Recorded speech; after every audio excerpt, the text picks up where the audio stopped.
du Seigneur, je veux d'abord remercier sincèrement toutes les personnes qui prennent le temps d'écouter mes sermons, de s'abonner à la chaîne, de laisser un commentaire et de partager mes sermons avec d'autres.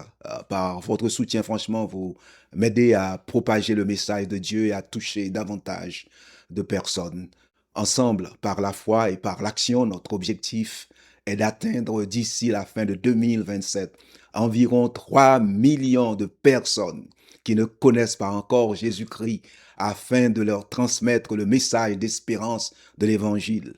Donc, avec votre engagement à nos côtés, vos prières, vos partages et votre soutien, nous croyons pouvoir y arriver pour la seule gloire de notre Dieu. Notre Seigneur Jésus a dit, tout est possible à celui qui croit. Et cette foi véritable nous pousse aussi à agir. Vous savez, vos commentaires sont précieux. Ils m'encouragent et m'aident beaucoup. Au fait, récemment, sous mon sermon sur Jésus, le réfugié, quelqu'un a écrit des idées, seulement des idées. Je veux lui répondre aujourd'hui. Je veux lui dire des idées, oui, mais des idées qui deviennent des actes. Et c'est justement le thème de notre Parlons un peu aujourd'hui. C'est ça notre émission, c'est ça notre message. Parlons un peu. On va en parler. D'abord, je comprends cette réaction. Elle exprime peut-être une fatigue devant de grands discours qui ne changent rien à la réalité. Mais peut-être révèle-t-elle aussi une grande peur, celle d'être arrêté, expulsé, séparé de sa famille ou de vivre dans l'incertitude à cause de sa situation migratoire. Vous savez, dans ses lettres, l'apôtre Paul répondait souvent aux réalités de son époque et aux questions des croyants. De la même manière, je crois qu'il est de ma responsabilité en tant que pasteur et professeur de théologie chrétienne de répondre avec sincérité de cœur, respect et fidélité à vos questions, à vos commentaires sur la pensée du Seigneur Jésus. Alors, posons-nous cette question. Les idées sont-elles inutiles ou doivent-elles nous pousser à agir? Premièrement, ne méprisons pas les idées, car vous savez, toute action commence par une pensée. Avant d'agir avec nos mains, nous réfléchissons avec notre tête et nous prenons une décision dans notre cœur, n'est-ce pas vrai? Une pensée acceptée comme vraie peut devenir une conviction et cette conviction peut nous pousser à agir. La Bible nous montre que la parole de Dieu a un pouvoir réel. Ce n'est pas juste des idées. Dieu a créé le monde par sa parole. Il a dit que la lumière soit et la lumière fut. Sa parole n'était pas du vent. Elle a produit une réalité. Les paroles de Jésus donnent aussi la vie. Lorsque Jésus demanda à ses disciples s'ils voulaient eux aussi partir, vous vous rappelez, Pierre répondit, Seigneur, à qui irions-nous? Tu as les paroles de la vie éternelle. Ceci est écrit dans Jean 6, verset 68. Les paroles de Jésus ne sont pas de simples théories. Elles changent notre manière de penser, réveillent notre foi et transforment notre cœur. Paul nous demande également de penser au fait comme Jésus pense. Il a dit, ayez en vous les sentiments qui étaient en Jésus-Christ, Philippiens 2 au verset 5. Autrement dit, apprenez à penser comme Jésus, à voir les autres comme Jésus les voit et à aimer comme Jésus aime. Avant d'aider un étranger, il faut cesser de le considérer seulement comme un danger. Avant de défendre quelqu'un, il faut reconnaître sa valeur et sa dignité. Avant d'agir avec compassion, il faut parfois laisser Dieu changer nos pensées, notre regard. Alors, ne méprisons pas les bonnes idées. Une idée venant de Dieu devient une conviction. Une conviction devient quoi? Une décision, n'est-ce pas vrai? Et une décision guidée par la foi peut transformer une vie. Deuxièmement, la vraie foi prie, agit et persévère, soyons clairs. Une idée qui ne devient jamais un acte reste incomplète. L'apôtre Jacques nous dit clairement, la foi sans les œuvres est morte, morte, morte. Il ne suffit pas de dire j'aime mon prochain, il faut le montrer. Il ne suffit pas de parler des réfugiés, il faut chercher comment les aider concrètement.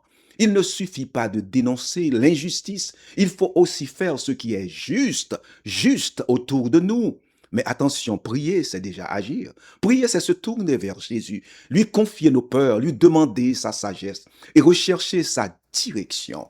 Derrière le commentaire des idées seulement, il y a peut-être une personne épuisée par l'angoisse, Jésus demande dans le sermon sur la montagne, qui de vous, par ses inquiétudes, peut ajouter une seule heure, une seule seconde à la durée de sa vie? Ceci est écrit dans Matthieu 6 au verset 27e. L'inquiétude tourne en rond et nous épuise. Elle répète, je vais être expulsé, ma famille va être séparée, tout est fini, il n'y a plus d'espoir. Mais la foi, elle, elle regarde vers Jésus. La prière ne nous empêche pas d'agir. Elle est déjà une action de foi. Et elle nous prépare à bien accomplir les autres actions nécessaires. La foi prie, puis elle avance. Elle cherche de l'aide auprès des bonnes personnes. Elle consulte des personnes compétentes. Elle protège sa famille et respecte les lois. Elle reste prudente et avance pas à pas. Prenons un exemple concret. La famille Ten Boom, par exemple, pendant la Seconde Guerre mondiale aux Pays-Bas, la famille Ten Boom était une famille chrétienne extraordinaire. Et non, disons simplement ordinaire, pas extraordinaire. Lorsque la persécution des Juifs commença, ils auraient pu dire, c'est terrible, mais nous avons peur, nous ne pouvons rien faire, mais ils laissèrent la Bible guider leurs pensées. Ils savaient que toute vie humaine avait de la valeur devant Dieu. Cette vérité devint une conviction, vous vous rappelez? Cette conviction devint une décision. Et quoi d'autre? Cette décision devint une action courageuse. Donc, ils cachèrent chez eux des Juifs et des membres de la résistance. Une cachette fut aménagée derrière une fausse paroi dans la chambre de Corie. Ils n'ont pas seulement prié dans leur salon, ils ont prié et ils ont ouvert leurs portes. Ils ont partagé leur nourriture et risqué leur propre sécurité pour protéger des vies. Cory et Betsy furent finalement arrêtés, comme nous le savons tous, et envoyés dans un camp de concentration. Même là, elles continuèrent à servir, à consoler les autres prisonnières et à partager l'espérance de l'Évangile. Voilà la foi en action. La foi pense juste, la foi prie, la foi se lève, la foi sert et la foi persévère. Si vous vivez dans la peur aujourd'hui, ne laissez pas votre bouche. Répétez seulement vos inquiétudes. Invoquez le nom de Jésus notre Seigneur. Dites-lui votre détresse. Demandez-lui sa protection, sa sagesse et sa direction. Et pendant que vous priez, faites tout ce qui est sage, légal et possible. Mes frères et sœurs, ne séparons pas ce que Dieu a uni. La pensée, la prière et l'action. La parole nous éclaire. La prière nous tourne vers Dieu. L'action rend notre foi visible.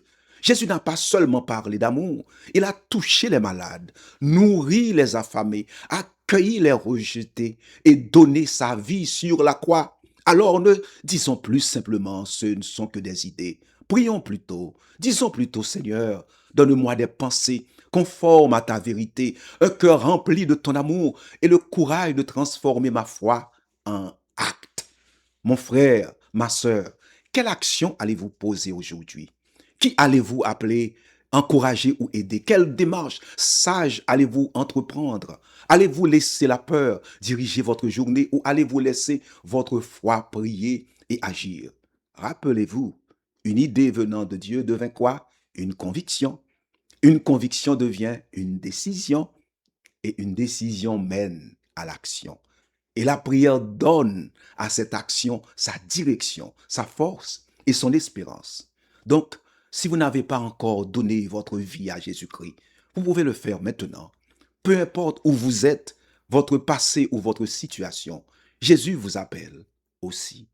Dites-lui simplement, si vous le voulez bien, Seigneur, je crois en toi. Je te donne ma vie aujourd'hui. Sauve-moi et fais de moi la personne que tu veux que je sois. Je veux te suivre. Amen. Si vous avez dit cette prière sincèrement de tout votre cœur, vous avez reçu Jésus-Christ et comme votre sauveur et vous entrez dans une nouvelle vie avec lui. Que Dieu vous bénisse. Passez une excellente journée avec Jésus.